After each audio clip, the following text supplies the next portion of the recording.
we know a lot about conflict and frontier wars. There are some killings and bashings on both sides in those early times, but I don't believe that's the beginning of the frontier wars. The frontier wars do break out, and it's when the British start actually taking land, larger pieces of land, 30-acre farms, 50-acre farms, and they do that first at Parramatta, then at Toongabbie and Prospect. But when it really happens is on the Hawkesbury. Why is that? Because the convicts themselves discover the Hawkesbury has the richest soils, the great alluvial soils. You drop a potato in and 3 months later you have a whole crop of potatoes.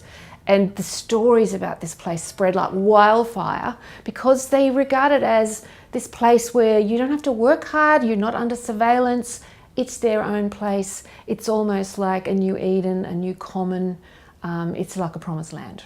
And there's a land rush out to the Hawkesbury. But of course the Hawkesbury is also very much occupied by Aboriginal people because it is very rich. There's lots of food, there are yams, there are fish, there are all kinds of foods in the bush and in the river. So that is when you get the actual clash over land and who's going to own that land.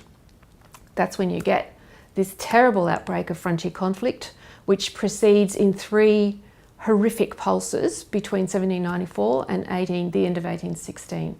And after that, the wheel of colonisation goes over the mountains and it all starts over again and over again and over again, right until the 1930s. That's the last massacre and conflict. So we have a long history of frontier conflict in Australia, and it really starts on the Hawkesbury.